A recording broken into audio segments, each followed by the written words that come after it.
talked about employee engagement.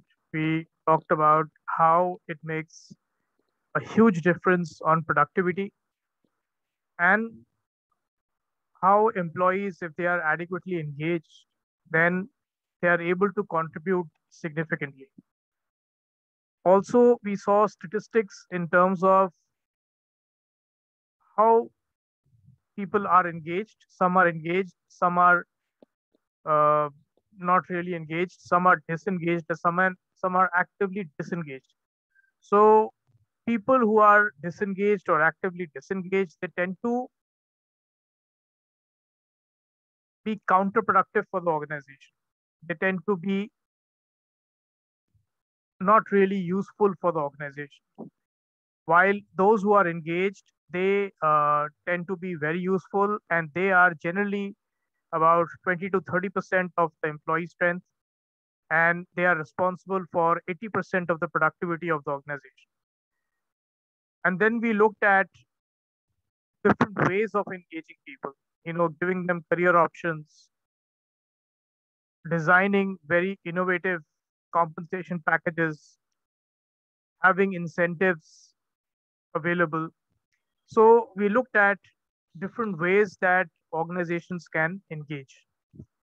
Now, today we will talk about two things. One is we will talk about a skill matrix, which is a tool which is increasingly helpful in managing talent. And then we will look at succession planning, which is again a very important exercise that needs to happen in every organization from a talent perspective. So, first we will start with a skill matrix. So, any idea what a skill matrix is?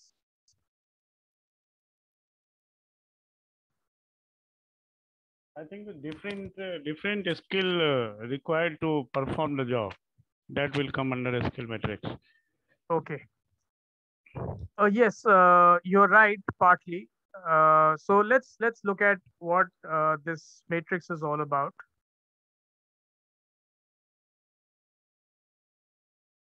So a skill matrix or a competency matrix is a tool to map required and desired skills for a team or project. So it's a grid. It's actually a grid that visualizes the required and available skills and competencies in a team. And it makes it an essential tool for any data driven HR professional.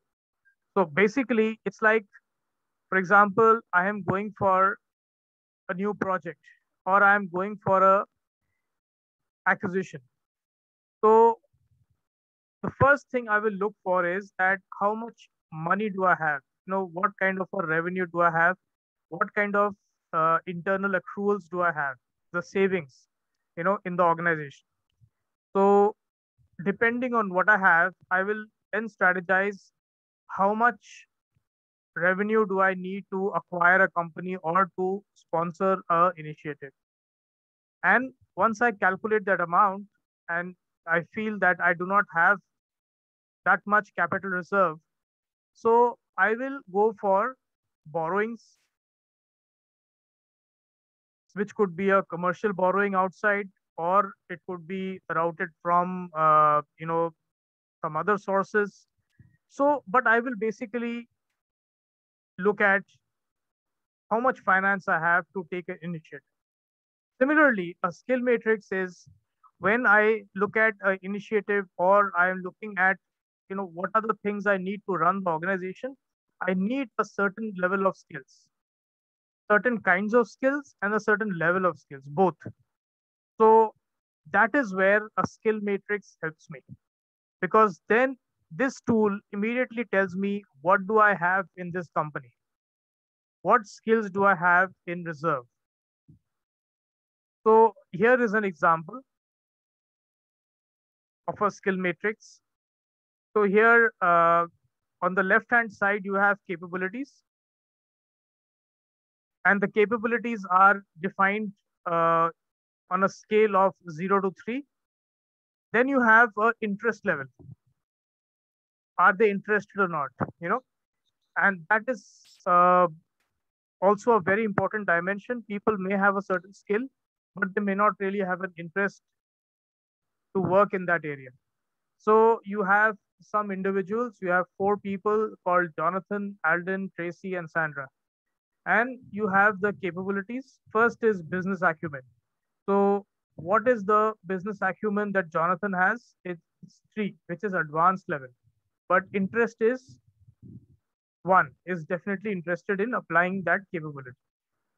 Then you have Alden, whose proficiency again is 3, and who's also interested in applying this. You have Tracy, her proficiency is only 1, which is at a very basic stage.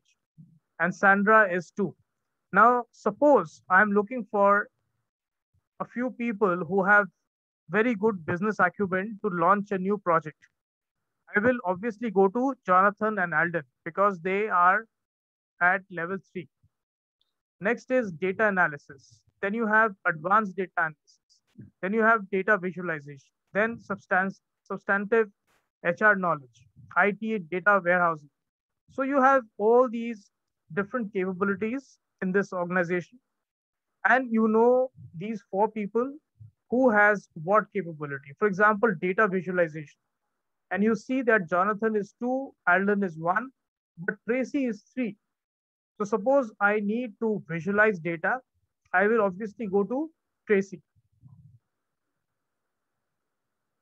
and not to Jonathan or Sandra, who are either 2 or 1.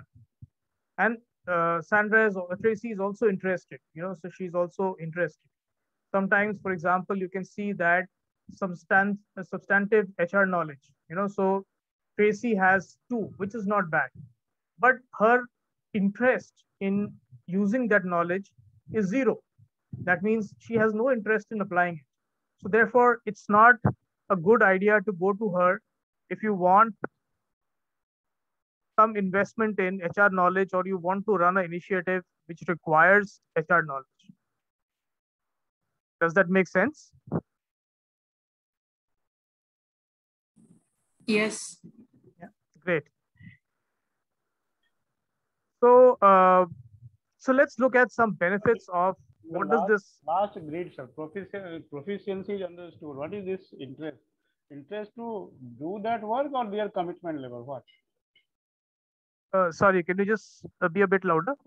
So proficiency understood. The interest you are talking in joining, maybe they have not joined, they are joining, or they are already on the board, or their commitment is not for that.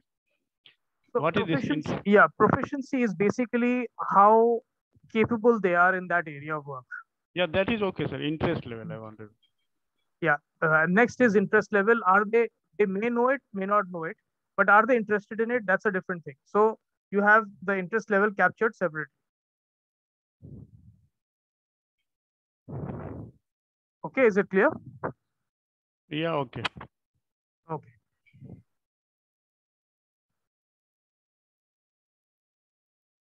So let's look at the benefits of a skill matrix. What use is it really?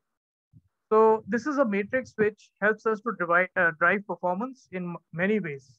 And it helps the individual, the team, the organization, the department. So how does it really help? Let's look at that. So first of all, team. A competency matrix is primarily a tool to help a team as a whole, because what happens is that you may have a team, and the team, let's say, some of them are good at data analytics, some of them are good at presenting the data analytics, some of them are good at front ending, talking to stakeholders, convincing them about certain things. So you need various skills in a team for a team to be comprehensive. So this skill matrix gives you an idea that who is good at what and who is interested in what. Okay, so this is very useful for a team. Next is for the individual. This skill matrix is very useful for the individual also, because first of all, it gives the individual an insight into their own competencies. What are they? For example, data visualization, data analytics, project management. There could be many things, but this is like a mirror. It tells the employee what are they good at and what could they be better at. So this is a great way to start and look at your own competency level. Secondly, it makes the individual aware of the skills that are required of them. So when they are evaluated on certain skills, certain capabilities, and when they see where they stand, they realize that, okay, this is an area where I need to improve. This is a place where I am pretty strong. Okay. So that makes a big difference because the person becomes clear in terms of what is required and where are they against those. Next, for the organization. So this is again very, very useful for the organization because on a larger scale, the organization gets an overview of available competencies and areas of improvement. And these are the areas that the organization can invest the learning and development budget in. So for example, uh, you know, I am an engineering company and I have a lot of project managers who are managing different projects which are going on in different parts of the country. Now, they are very good at building and engineering, but I, from a skill matrix, I find out that their communication skills are not very good. Also, from a skill matrix, I find out that their knowledge of finance is not very strong. So, a skill matrix immediately tells me that what are the areas of improvement, what do I need to focus on to improve my organization so that I am more effective as an organization. And immediately I can get working and I can allocate the learning and development budget basis the skill matrix that we need to focus on more on communication skills and on learning financial skills to improve our performance.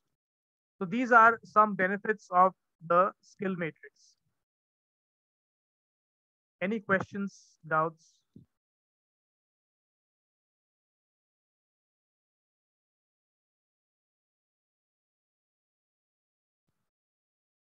Okay, so I will move on. Okay, last but not the least are the clients. Now, clients, of course, they are your final stakeholders. And when clients get to see a skill matrix very clearly, they are able to get a good sense of what is the partner organization all about, what are they good at, and what they could be better at. So the clients are then able to evaluate what will it be like working with them. If there are any big gaps, then those are gaps that need to be filled even before the engagement starts. So it's a good insight for the clients when they are getting into a contract. So now the question that comes is, this matrix is useful. It gives us insights. All the stakeholders, be it the individual, the department, the team, the organization, the client, they all benefit from it. But how do you build one? You know, that is very important. From a talent management perspective, we are talent management professionals. So we need to know how to build a skill matrix. Okay. So we will look at a few steps which are involved in building this matrix. Actually, this matrix is not very complex. I don't know if it is appearing complex to you or it's appearing simple, but it's actually pretty simple. In one organization where I used to work, this skill matrix was available on the intranet. So all of us, all the employees, they had certain skills defined against their name depending on their job role. So suppose I was a manager.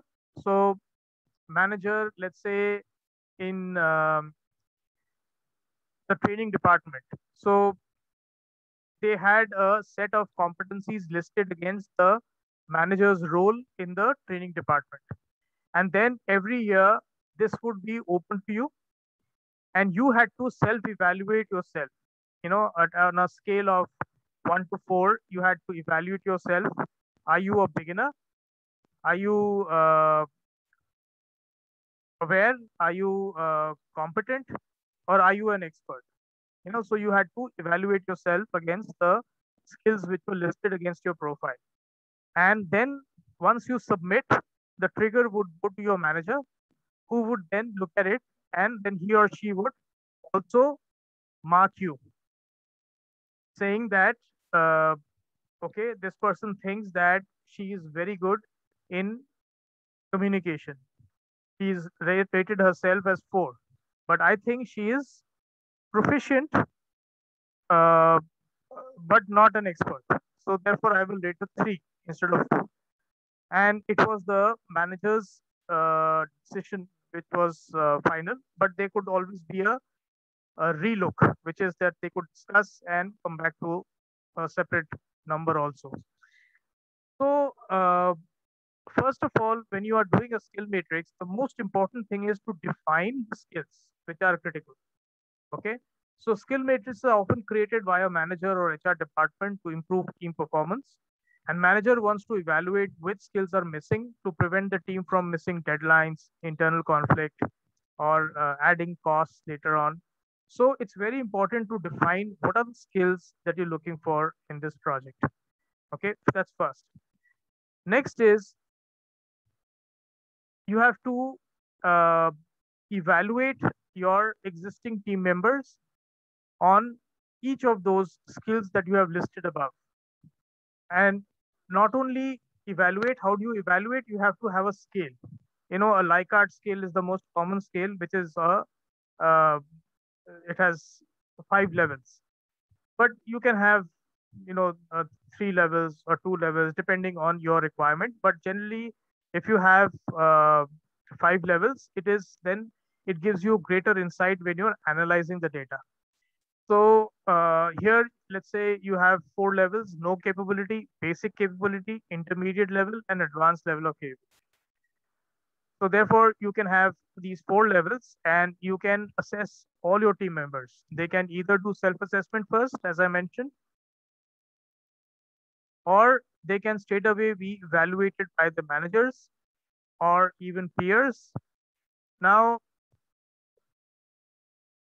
generally, it has been seen that when we evaluate ourselves, there is a tendency. Of course, some people have the tendency of being very conservative when they are evaluating themselves, but most people are very keen to give themselves a higher rating than what they actually deserve.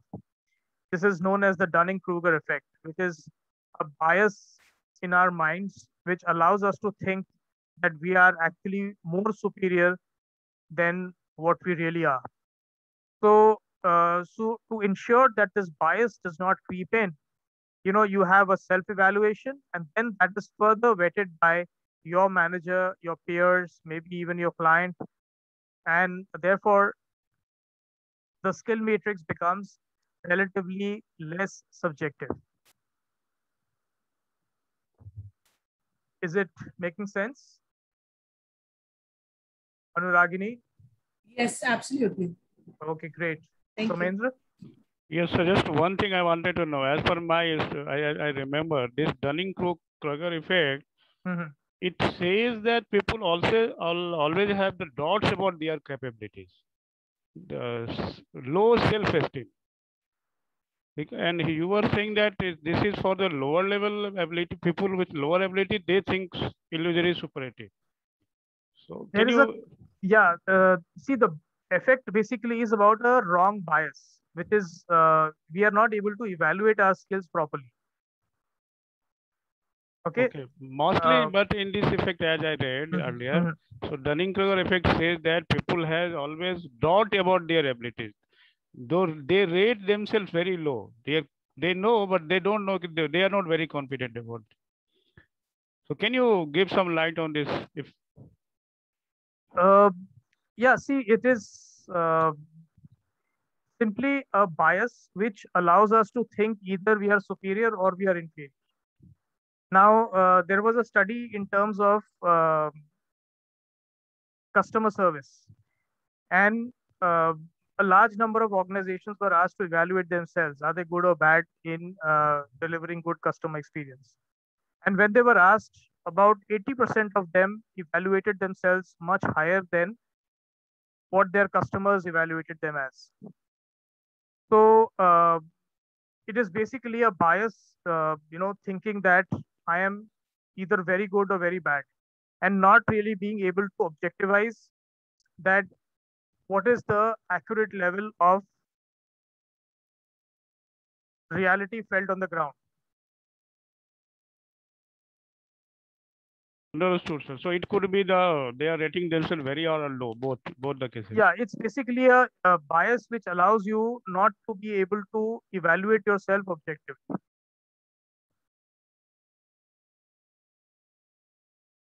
So you could think I am not very effective or I am superbly effective, while actually you are just okay. And the idea of doing a 180-degree is only this, so that you are able to remove this bias. So that if I self-evaluate and the bias creeps in, then the manager's evaluation is also important. And actually, now next we will look at. I have one little question here regarding this. I mean, before this, I've heard of 360-degree feedback. Right. So which is like, feedback from everyone around. What does 180-degree mean? That's new to me. Okay, 180-degree is simply you and your manager. Now we will come to, let's say, there you are. Now you can see the slide. This is 360 degrees. 360 degree is much more rounded, but it's very difficult. Generally, it means your peers will also evaluate you, and your clients also may evaluate you, and other stakeholders if possible. So 360D, like you rightly said, is a much better instrument, and you get a more rounded uh, evaluation, but it's difficult to do. So a simpler skill matrix is a 180 degrees, which is between the person who's being evaluated and the person who is evaluating. So between two people, that's 180 degrees. Okay, so the 360 is much better, like we discussed, and it's one of the one of the best ways to do it. And also, like I mentioned earlier, that a 5-point scale is much better than a 3-point or a 4-point scale, because it allows you to dissect the information more closely than you would have done otherwise. Next is, we also saw in the skill matrix that we saw earlier, we saw a person's interest level. Now, in some skill matrices, you may not see the interest level. You may just see what is their capability level. But it makes sense to have their interest level also, because very often if people are not interested, so it's a skill will issue. You may have the skill, but you may not have the will. But sometimes you may not have the skill, but you have the will that you can gradually pick up the skill. But if you have the skill and you don't have the will, then it's no point having that person in your team, because the person is simply not interested, even if the person has that skill. So therefore, it is important to determine a person's interest level in working on the tasks that have been proposed. So this is important. And with this knowledge, when you're looking at the skill matrix end to end, you will get a good sense of who is really keen to join a project or lead the initiative, and who may not really be keen or even have the capability. Now you incorporate all the information in the skill matrix and act on the insights. So once you have all of this data put together, now you can simply have a skill matrix, and you can choose the few individuals who are most relevant for the projects that you're handling. Now, I don't know if you've come across a skill matrix, but it is very useful in a IT sector environment, because they are constantly moving from one project to another.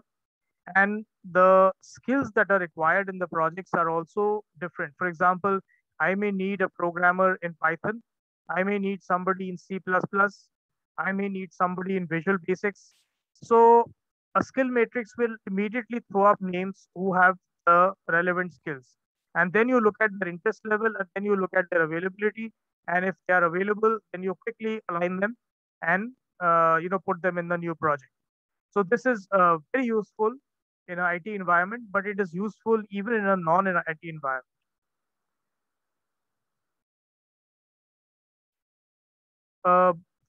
In one particular this organization where I used to work, where this skill matrix was available, it was they also had a global career marketplace, which meant that through your skill matrix, which you had to keep updated, people may be looking for a certain skill.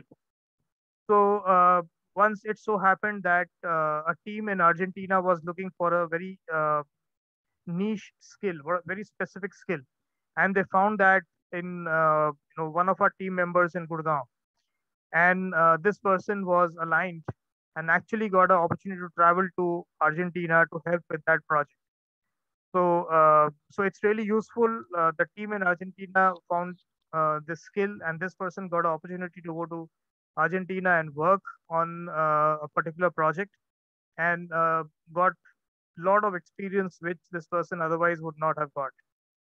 So it is a win-win for both individual as well as the organization. So now let's look at a video which explains how this skill matrix is done. In case you have a problem with the audio, just let me know.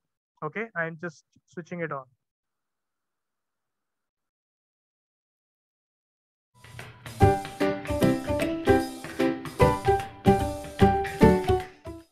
Welcome to the project Dynamic SME. In this presentation, Paula Dinamica will illustrate the knowledge management tool Competence Matrix to the entrepreneur Victor. Hey Paula, how are you? Hi Victor, good, and you? More or less. Well, I'm seeing problems regarding the lack of training in some of my employees.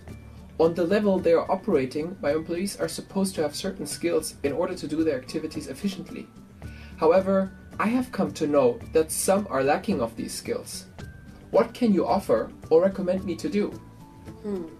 Have you heard of the competence matrix? No, I haven't heard of it. Well, I have already applied it in my enterprise. This tool allows me to structure, evaluate and visualize the skills and competencies that are with my employees. That way, I have a good overview who can and who can't do something. I think the application of this tool would be great help for you to solve your problem, Victor. And Paula, why have you decided to use this knowledge management tool? How can it help me with my problems?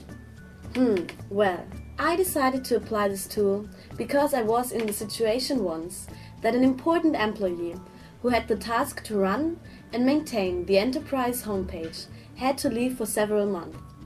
A little later, the homepage stopped working, creating high costs and a large threat to my sales. The competence matrix allowed me to become aware who are my important employees, experts in performing certain tasks, and gave me an overview which of my employees would be hired to substitute once having left the company. The implementation of such a plan, Victor, will bring you many advantages. Really? Well, tell me which ones. You will be able to realize the following. The competence matrix will show you the skills and competences that are missing in your company, or the skills that are not very well distributed currently. It will furthermore allow you to evaluate and determine the needs of training among your employees. If you are able to increase the distribution of skills among your employees, your enterprise will become more flexible. And if you are looking for new personnel, the competence matrix will help you to define a profile of skills for new potential employees. Very interesting, Paula. But how can I build such a competence matrix? It is actually really easy. It only requires a few steps. Identify the competencies among your employees and put these competencies into a matrix. Well, can you explain the competence matrix a little more in detail for me, Paula? Of course, Victor. In the first step, try to identify the competencies that your employees apply on a daily basis. I choose to do so through brainstorming on a blackboard. Then you can group certain competencies into categories, such as, for example, manufacturing process technology, language, design, and social skills. Then put the names of your employees into the rows and competencies into the columns. In the following step, Victor, each employee will then evaluate his capacity to which he can fulfill certain competencies.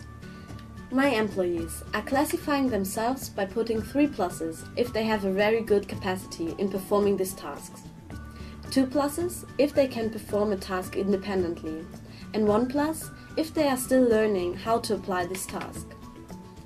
Later, you can evaluate the matrix together with the employees and make corrections if needed.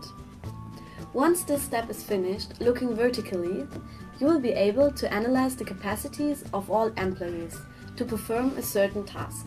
Looking horizontally, you will have a performance profile of your employees.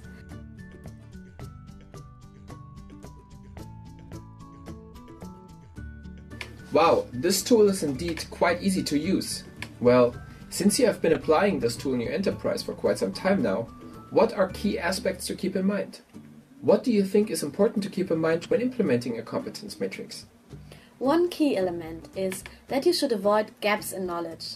That is, in any discipline prevent the situation that you have just one person with the highest score, meaning 3 pluses. Because if this person then leaves your company, then this may substantially reduce the performance of your company. You should furthermore set minimum standards for each discipline. In my company, which is medium in size, I have come to the conclusion that at least 2 employees should have the highest score for each category. Thank you very much for your help, Paula. You're welcome, Victor. And if you need more information, I have some interesting links here for you.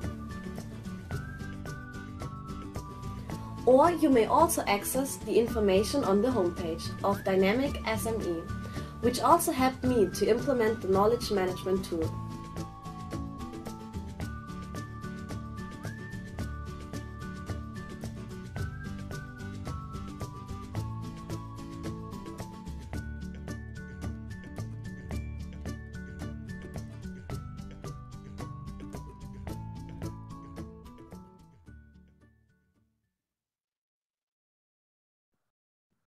Okay, I hope you found the video useful. Yes, in fact, I'm actually going through that pretty much in my team right now. You know, where a person has all 3 pluses and others are not. So yeah, trying to fix that myself.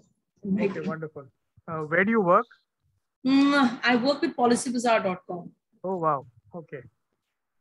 Yes, Anuragini, it's a very useful tool, and this gives you a good insight into what are the strengths of your team, what are the gaps, and if there are gaps, then if you have time, you should fill up those gaps, and so it can be used not only by IT companies but by any company, and it always helps. So great. Any thoughts on the skill matrix, Somendra, Anuragini? Any other questions, doubts before we move to the next topic? Mostly the skill matrix is used before forming a team, as you were talking of the IT sector. So there we will first set, we will have the skill matrix, then we will make a team. Or mostly in training, it's a part of training need analysis. There we want to find the gap. So there we use this skill matrix. It could be both for the proactive or reactive.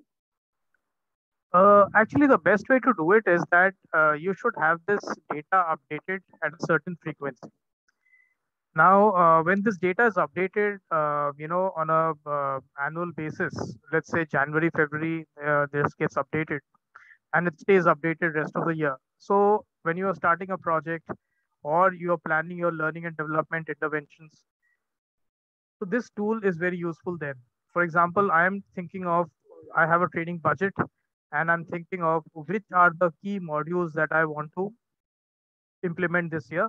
You can just go to your skill matrix and you will see, like you saw 3 stars, how many people, and you identify what are the key skills that I need to have. And on those, how many people are skilled and ideally how many should be. Are they 3 stars, 2 star, 1 star? And if there are too many people with 2 stars and 1 star, you feel that, okay, this is an area where I need to train people on, and so on and so forth. So it's actually should be proactive, should be done at a certain frequency, preferably beginning of the year, and it should be kept updated if there's some very significant change that happens. For example, I get certified, let's say on project management. So I go to the skill matrix and I update my skill matrix. So ideally, it should be kept updated.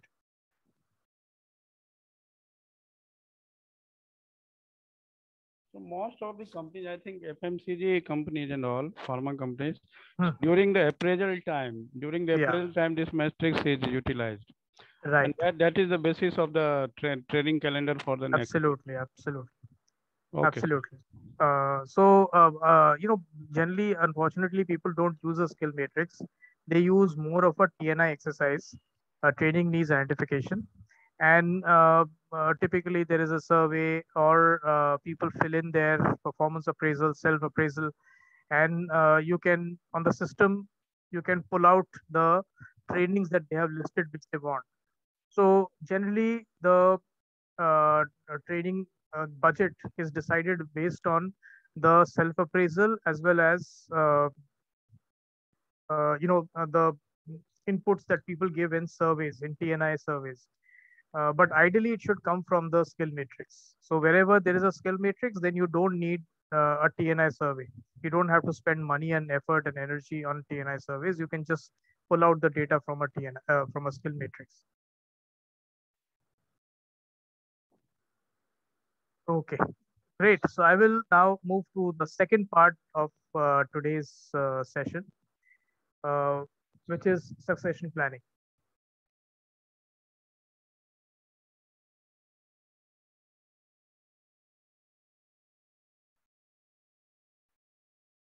So, any experience with succession planning? No. Okay, that's a very flat no. Mostly it is done making people ready for the next role. Right, absolutely.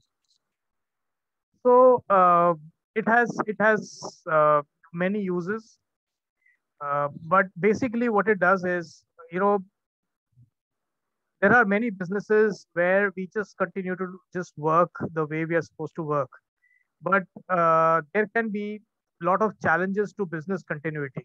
For example, we are reading that uh, Delhi or other cities also may have a power crisis. Suppose there is a power crisis, then what will happen? If there is a complete blackout, so there will be a significant risks to emergency wards and hospitals, to all the critical care, to all the equipment that is running, etc., etc. So similarly, during COVID, there are lot of listed companies which reported to the stock exchange, BSE and NSE, that some of their directors have passed away, and they do not have an immediate replacement. It will take time to get a replacement. And you can imagine, senior directors in a company, they hold responsible positions, and suppose somebody passes away, then what do you do? For example, the head of marketing in a company uh, passes away, and he or she had all the insights into the business pipeline, the potential clients, and a lot of other critical information. So it's very important from a business continuity standpoint that we have succession planning.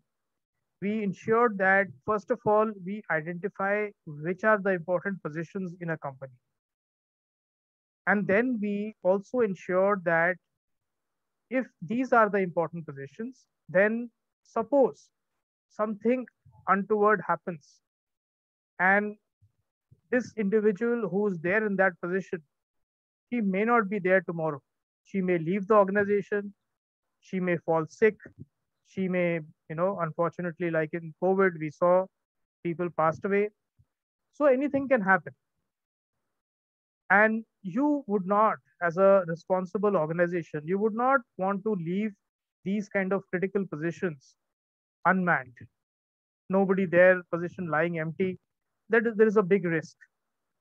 So therefore, it is important that you identify successors, people who can quickly move into that role and become effective within a short span of time. That is what this succession planning exercise is all about.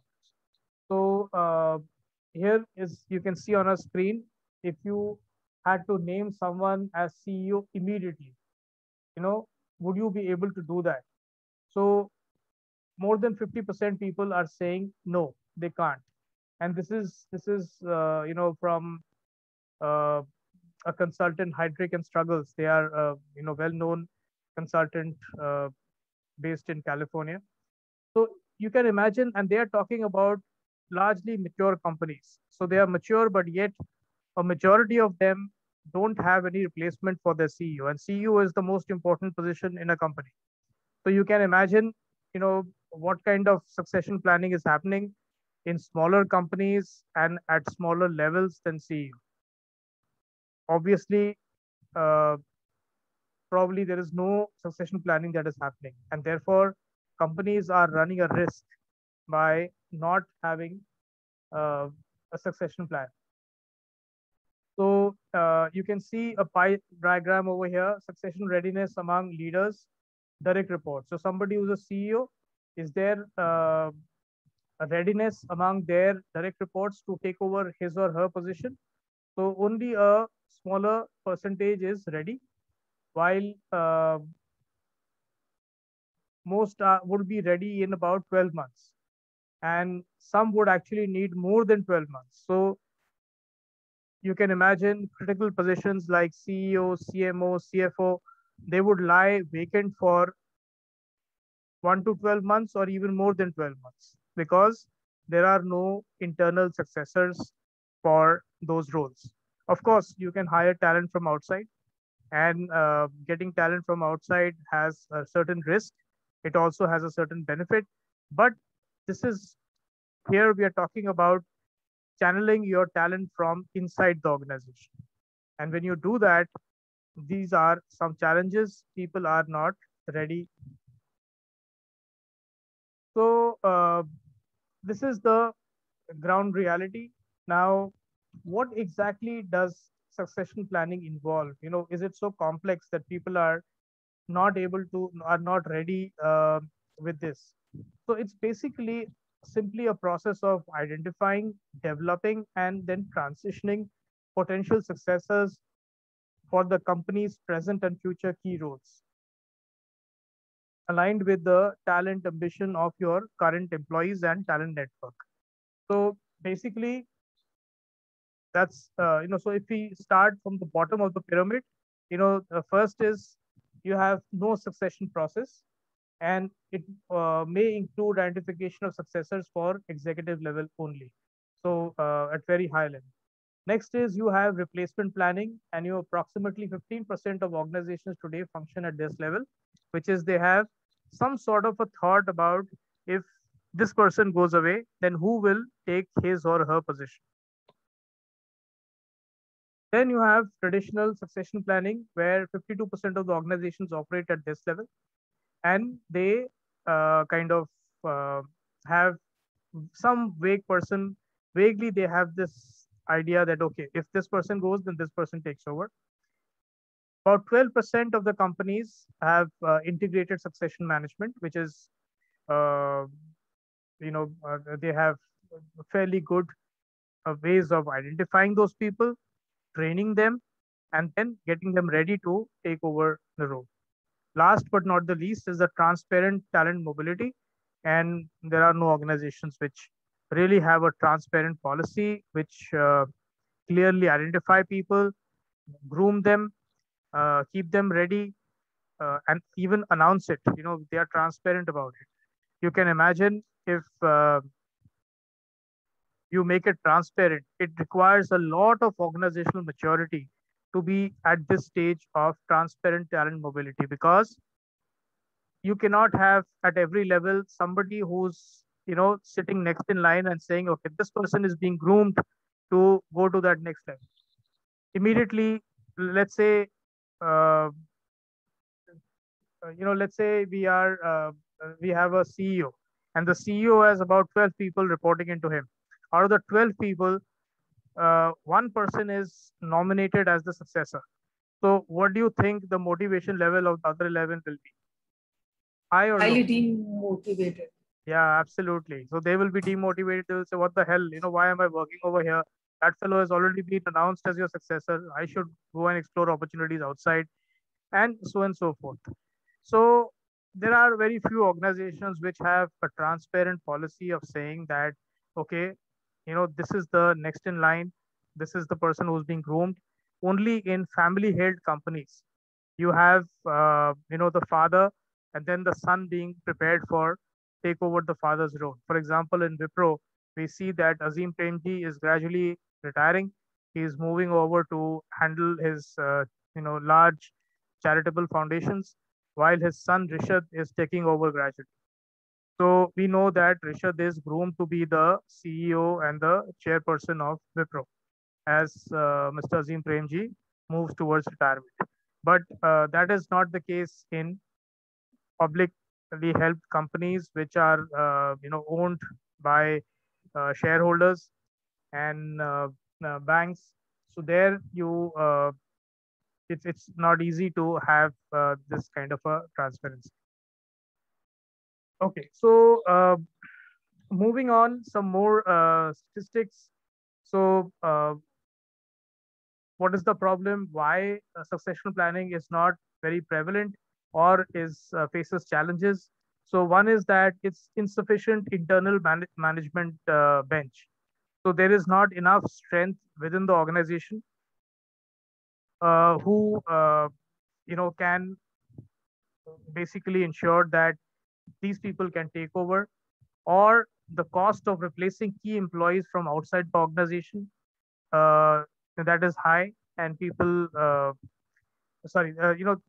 explored the option of getting people from outside. And also turnover of high potentials. This is very important in succession planning, and this is a big problem in succession planning, which is that any high potential person you identify, and that person is unlikely to stay in your organization unless you create special conditions for that high potential person. Otherwise, people you identify to be successors are generally people with high potential. And also, you will notice high potential people very often do not stay too long in a company. They keep moving on faster than people with less potential. So, these are some challenges. Now, Sir, just a minute. This y-axis, what is this number represent actually? This 10, 20, 30. What is this number actually? 59, 63. So see, these are actually not adding up in the sense that this is, but these are taken from various surveys and clubbed together over here. So 59% of the organizations, they had, insufficient management bench, but they are best in class. They have fairly good strength. 63% of the organizations, they are kind of average. They have some talent, but most of them are laggards. They do not have the talent. But yeah, it's not adding up as in the percentage is 100, because they are actually amalgamation of different surveys. It's a larger survey, and it's all these numbers are taken out from there. So they are not adding up. But this is just to give you a sense of where the organization stand.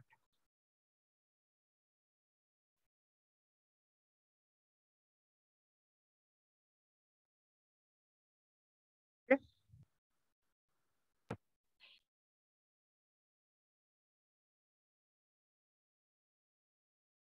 So we come to the role that talent management plays, succession planning and talent management.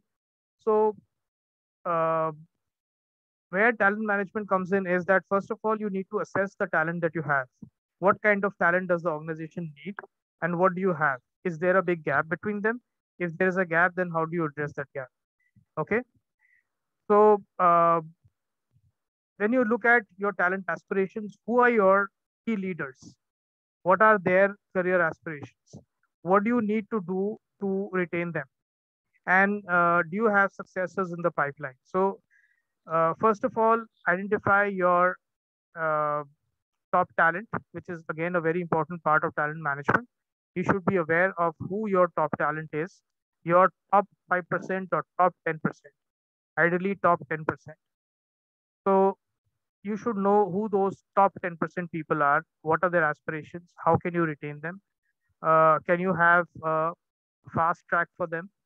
In some organizations, they have a fast track program which allows people to move fast. Let's say I don't know about Policy Bazaar, and you are in Himalaya Truck Company, right? Himalaya, we Ramendra? have, sir. We have fast track management. Okay. No, what I'm saying is not about your fast track program. What I'm saying is that probably in many organizations, they have a policy of not promoting anybody for at least 3 years after one promotion. So I don't know what your policy is, but for fast Here it's trackers, not like that. It's not like that here. They can o- promote in 1 year also. Within that, okay, okay. So then you are a fast moving company, but traditional companies do not want to promote people if they have a tenure of less than at least 3 years in one role. If they don't have three, then they are not eligible for promotion. In even more traditional companies like traditional manufacturing companies, people spend more years at a certain role before they get promoted.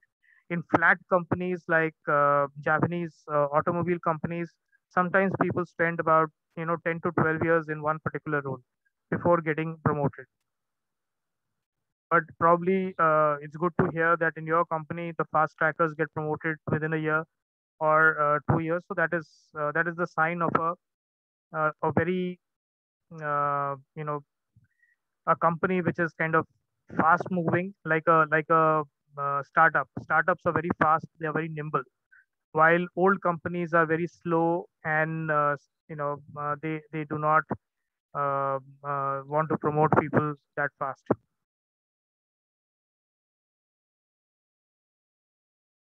Any thoughts? Am I right or wrong, or any observations that you may have? yeah, sir. It's true, sir. I have worked in the more than 6 organizations. So every day organization had. Somendra, you will need to be a bit louder. Okay, sir. So I have worked in different organizations. So in Mhm. Himalaya, I was with Cafe Coffee Day when they have launched it, Okay. CC Day. Okay. Okay. So it was a new launch. So there they were giving the promotion so very fast. Okay. In Himalaya also, but there are other companies like Hindustan Unilever and all I work. Right. There you need some kind of experience to go move fast. Okay. Yeah, that's what I was saying. That in traditional companies, it's a bit slow, and while in startups, it is really fast.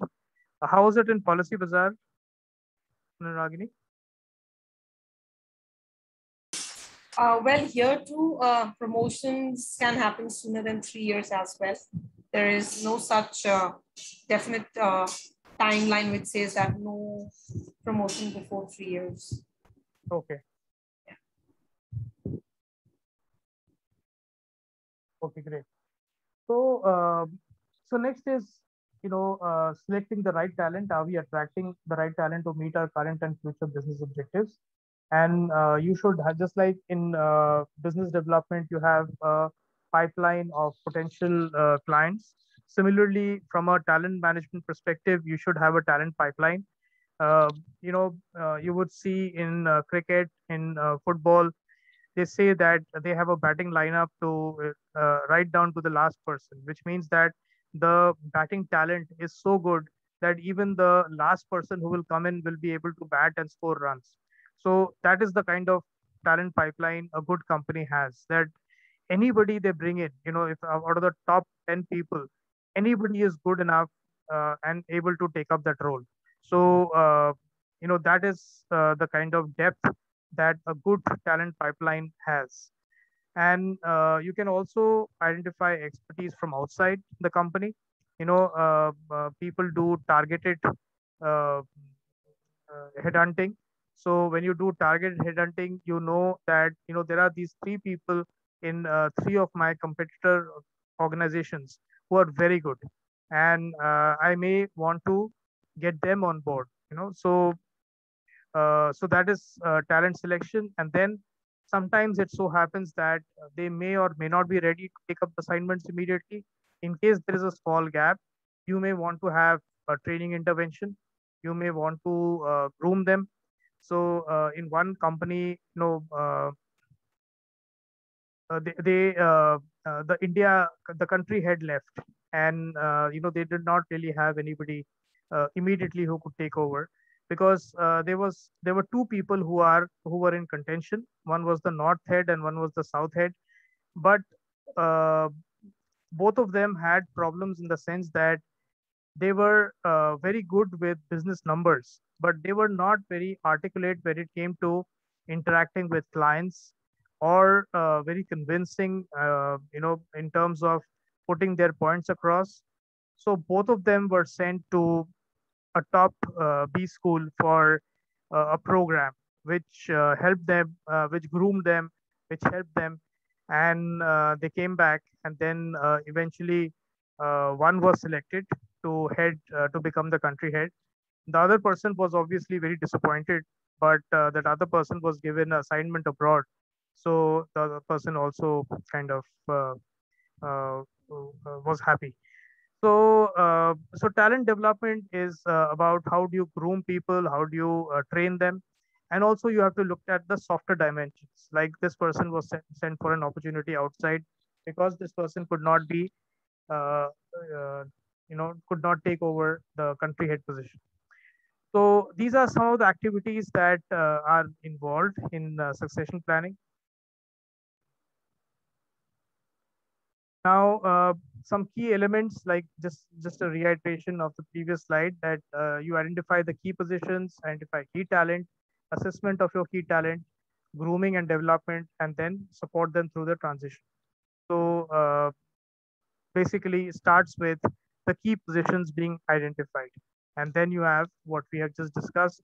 You identify people who can take up those positions, and then assess them, groom them, and then help them to transition to the new role. So, how do you identify key positions? Of course, goes without saying that the C-level positions are very important, but everything is not about the C-level. The middle management is also very important. Even positions down below are very important. So, you have to look at what are the roles all about? What is the criticality? So, you know, does the role have an impact on business results, on internal and external customers, and characteristics of the position in terms of time to fill, skills required, adaptability towards change? So all those things are very important. For example, time to fill. This is uh, a very important dimension. Why do you think so?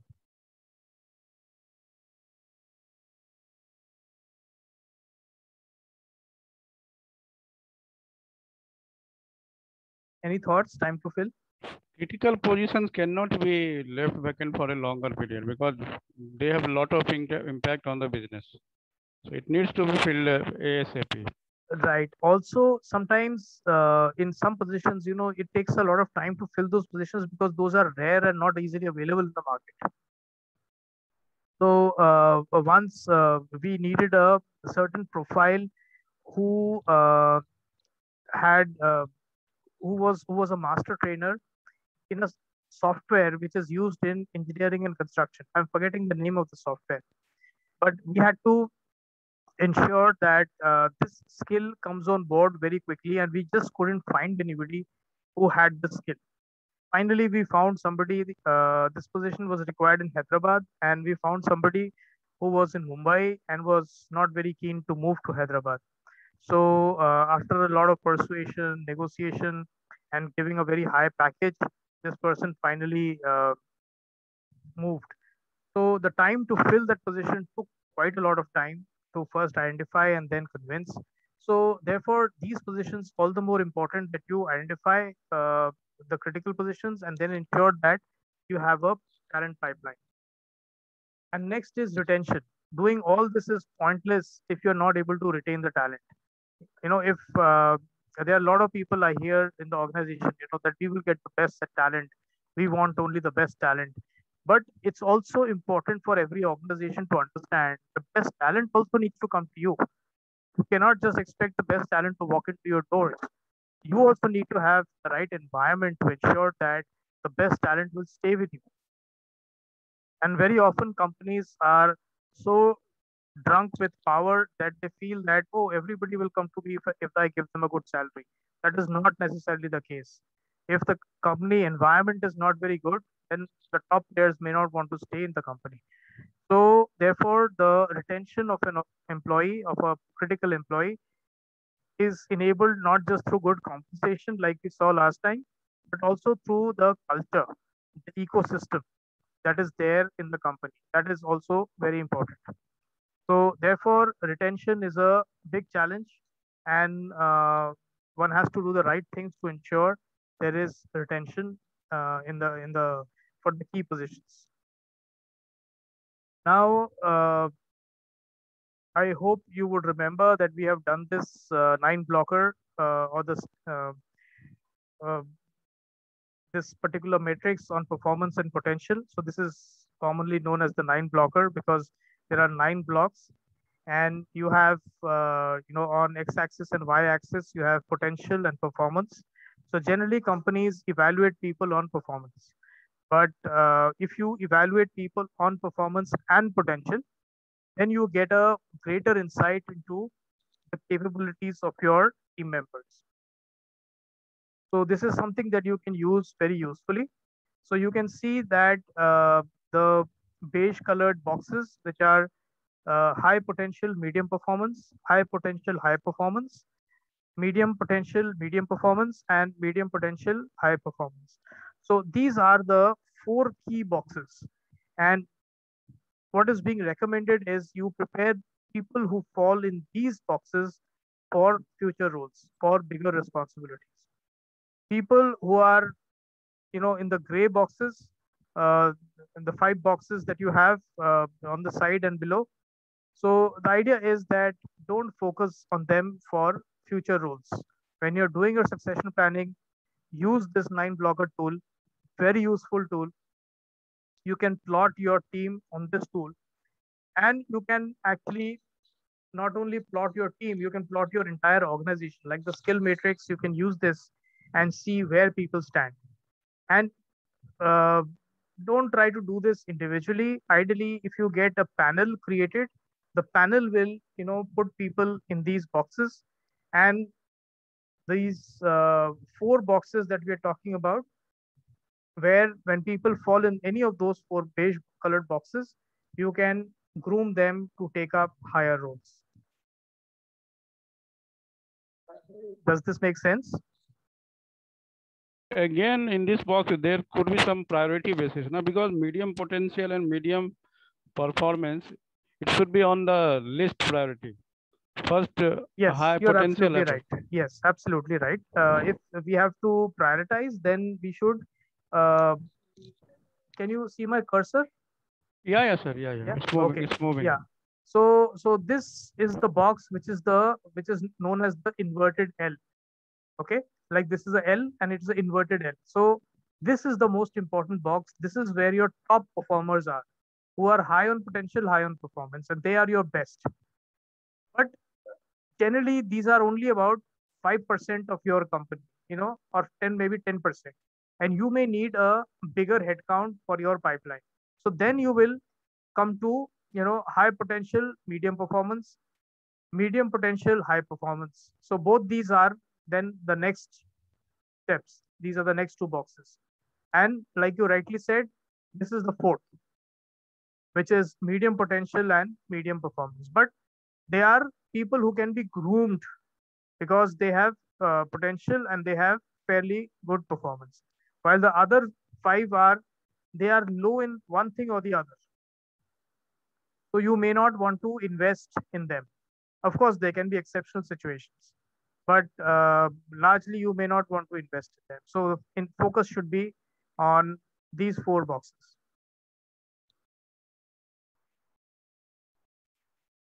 Okay. Okay, sir, understood. Okay, great. So, so the process that is used, commonly by various companies for succession planning. So you can see maximum use through performance processes, through annual appraisals, then TNIs, etc. Training needs identification. Then you have line manager nomination. Manager thinks, okay, my team member is great.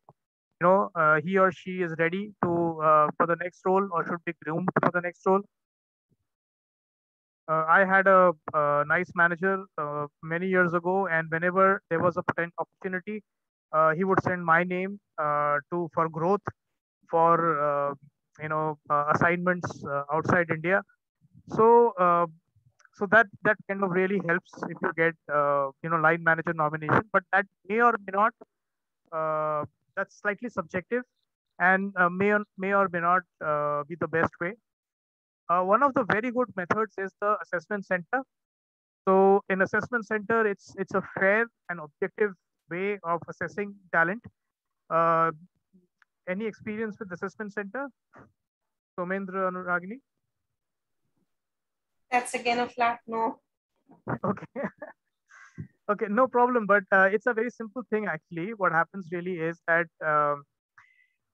you have a series of exercises which includes an interview. It includes in basket exercise where it's like a simulation. People come, sit down, and they are given a set of problems. How do you, as a manager, how would you prioritize these problems? So you need to figure that out. Then you get into a panel discussion or a group discussion. Also, there could be a role play if you're given a certain challenge. Let's say you have to give feedback to an employee who's a very difficult employee, very difficult to handle. So how would you give feedback to this kind of an employee? And then there would also be a psychometric assessment, which is could be any tool like MBTI, DISC, Firobi. I was just likely to say this psychometric tools mostly now is a very evident thing. So they are doing, even Himalaya, they do a lot of this psychometric. Okay. Which tools are you using? I don't remember exactly the name. There are a lot of tools here. Okay. Yeah. Even in selection process, we do it. Okay. So in selection process, there are certain tools which come with the condition that you should not use them for a selection process.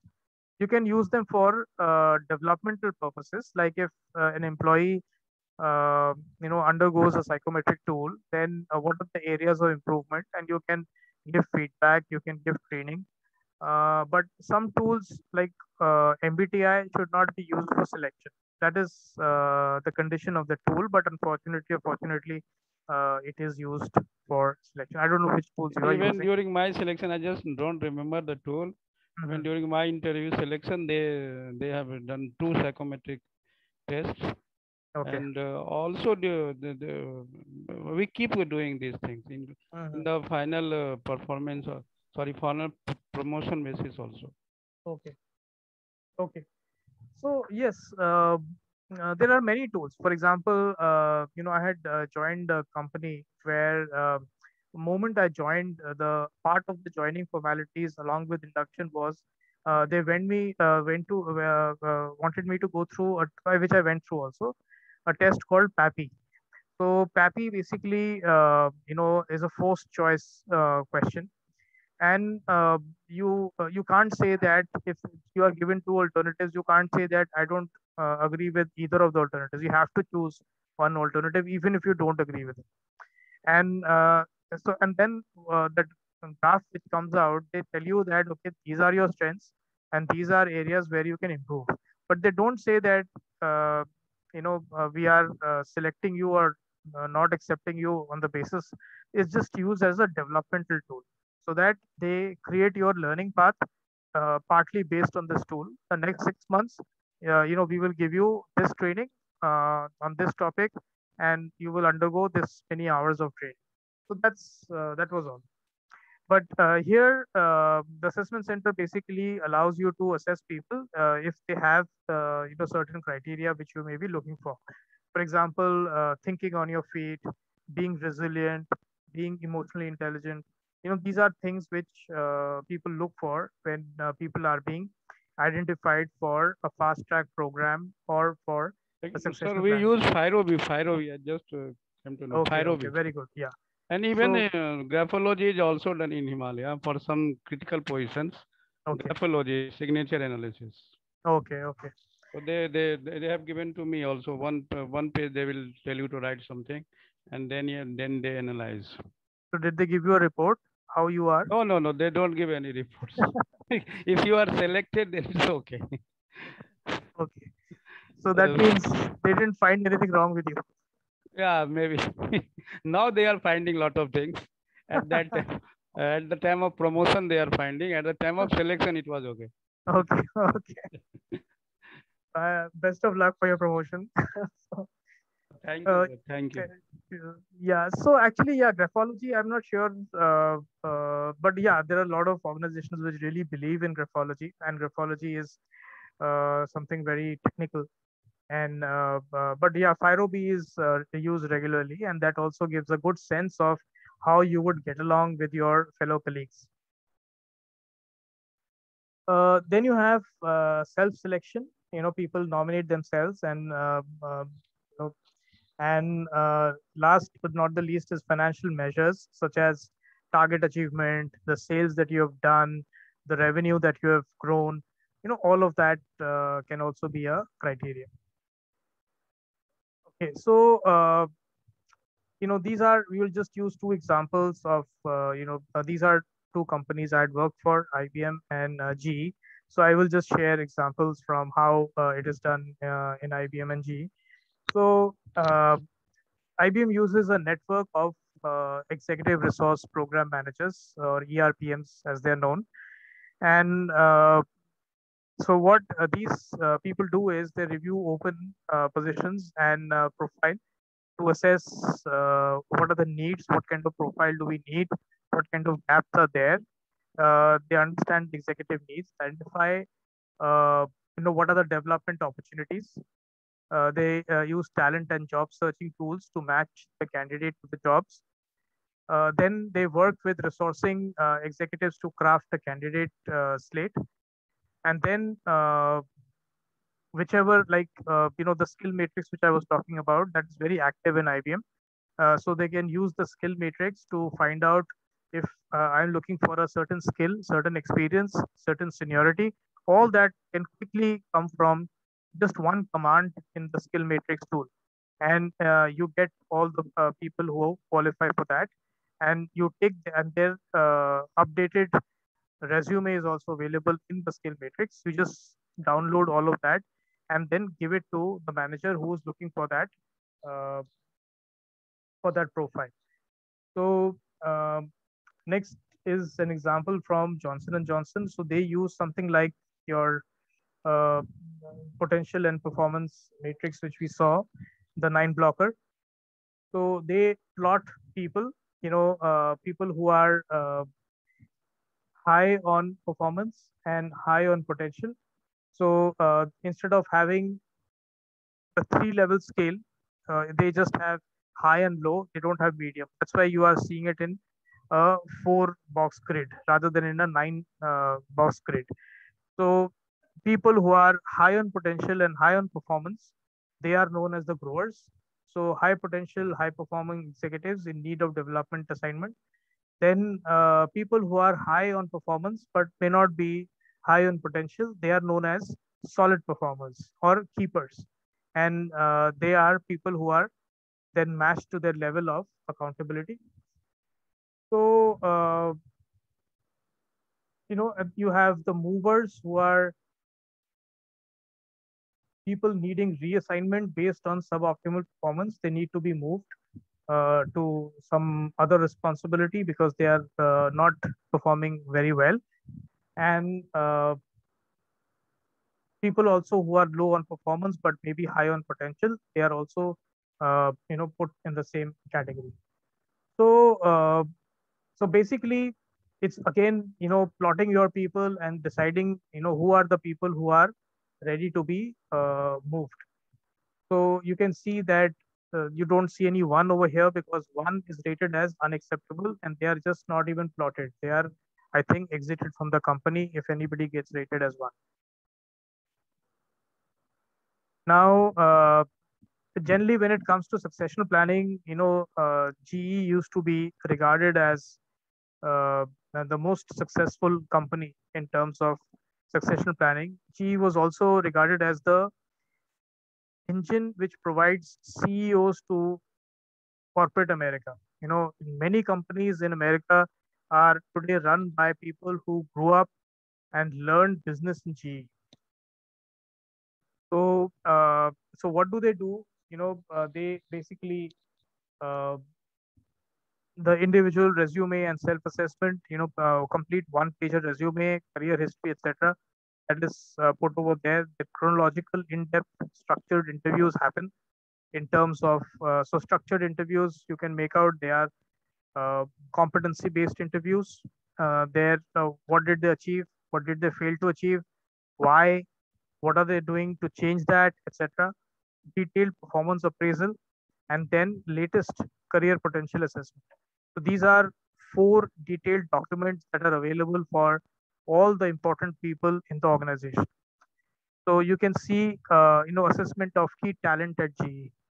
So it's a very, very detailed graphic, and I know this from personal experience. In GE, you are told that business is very important.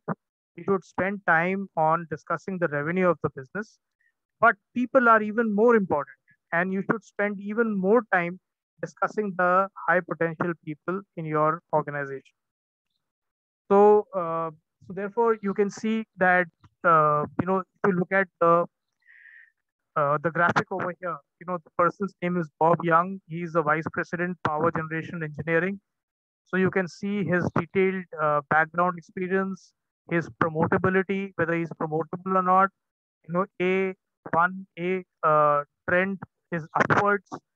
So you can see how detailed it is. Accomplishments, delivered 25 million cost reduction through Six Sigma effort.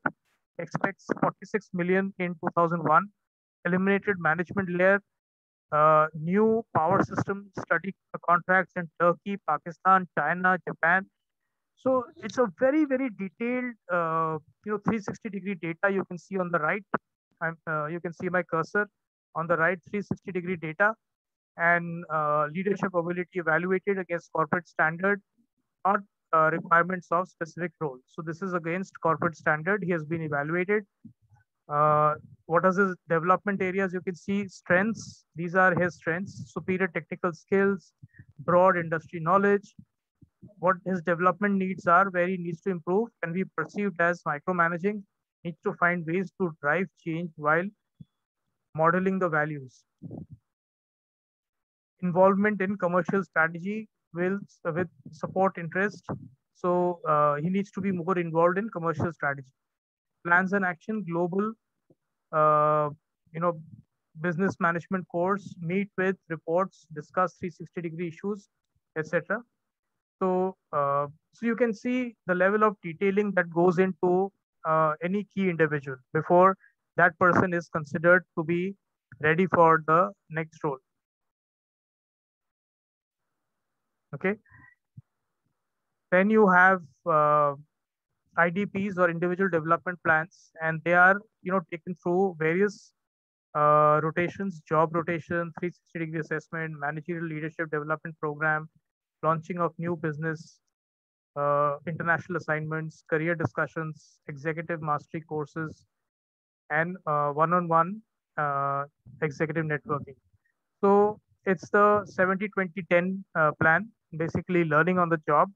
So most of the 70% of development experience comes from job rotation and functional exposure, learning on the job.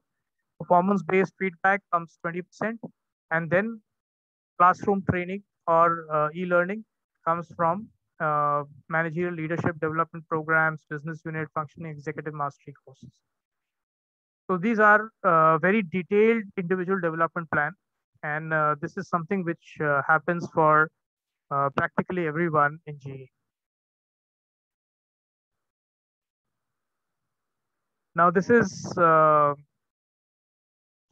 Shell is, as you may be aware, it's a petroleum company. It's one of the biggest petroleum companies. So assessment and development centers are developed to bridge the gap between existing skills and those required in the next position. Ensure candidate-led pre-transition development. So you develop. Are the individuals ready to take up the assignment?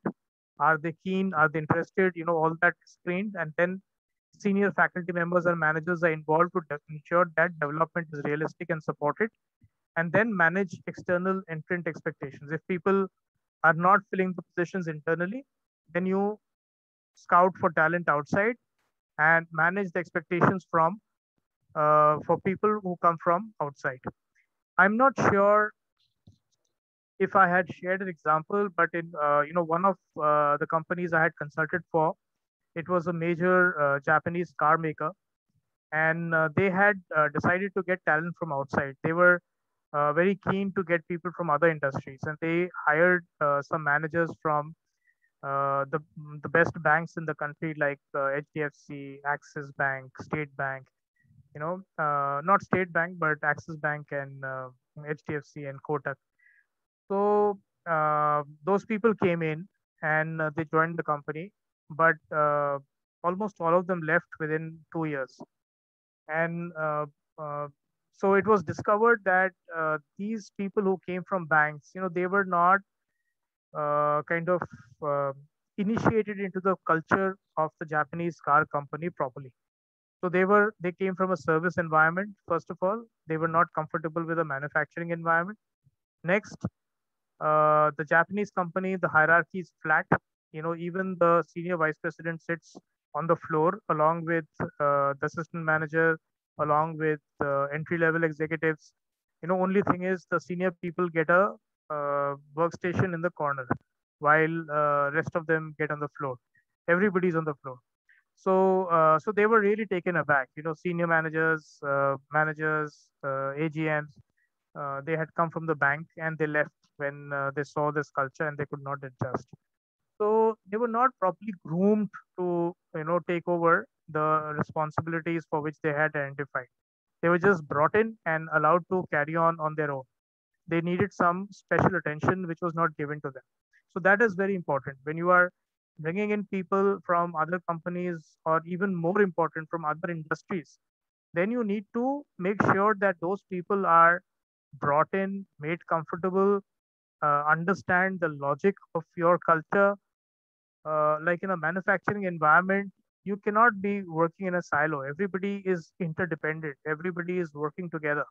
In the factory shop floor. So that factory shop floor gets reflected even in the back-end departments like finance, planning, procurement, HR. So that is the logic of the flat seating arrangement and the flat hierarchy. But they were not explained all that, so they just left.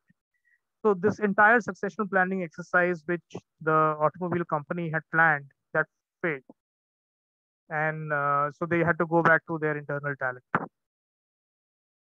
But these are some of the steps which Shell takes.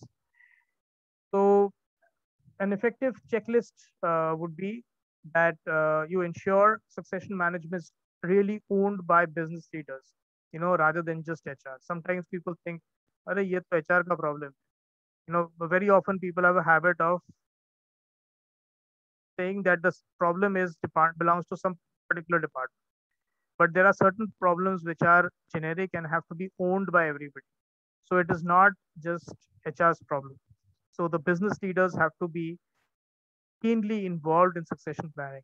Next is assess potential for future roles and not just track record. So sometimes what happens is people have done very well so far, and you feel that they will continue to do well, but that's not always true. Sometimes people who have done well in the past may not really be very effective in the future, because the challenges in the future are very different from what happened in the past. There is a famous book called What Got You Here Will Not Get You There by Marshall Goldsmith. So he says that at every level in your career, you have to change your game to be successful. Just because at an assistant manager level you were successful in doing something doesn't mean that same thing you need to do when you are as a general manager level. At each level, you need to change your game. The challenges are different, therefore your solutions have to be different. Manage succession data on individuals and talent pools. This is very important to keep the data updated, ensure you have the correct data, correct insights. Balance talent development and acquisition in achieving future objectives. So how you develop talent internally as compared to the talent you get from outside, they need to be balanced. What happens if it is not balanced? Any thoughts?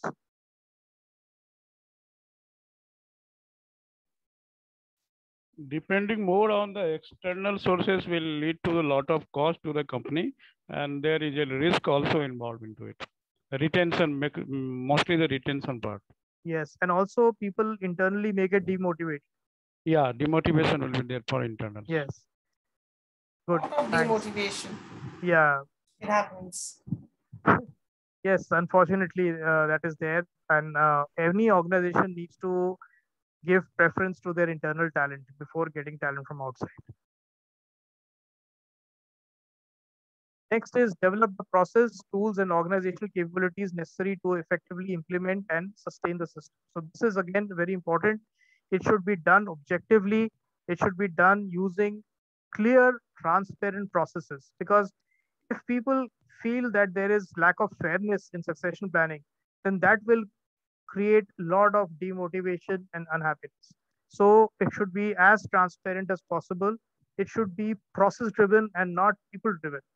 And it should be based on specific tools like we saw the skill matrix, etc.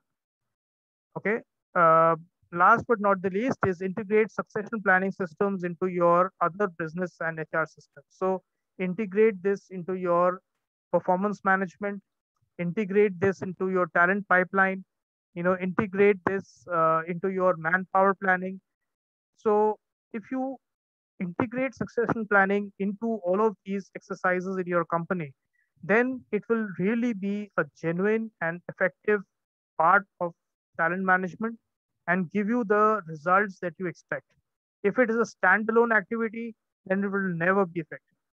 So these are some insights which one needs to be mindful of when one is doing succession planning. Okay, so there is a video here, but I will pause here because this video is slightly long. It's interesting video, and so I will save it for next time. But any questions that you have so far in skill matrix or succession planning?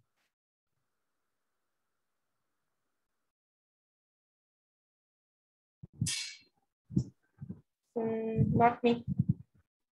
Okay.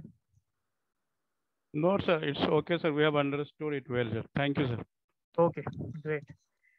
Okay, thanks for your time and your observations. I enjoyed the session. So thank you. Have a great evening. Thank you, sir. And hope to talk to you same time next week. Thank you, sir. Sure, Thank you very much. Thank you, sir.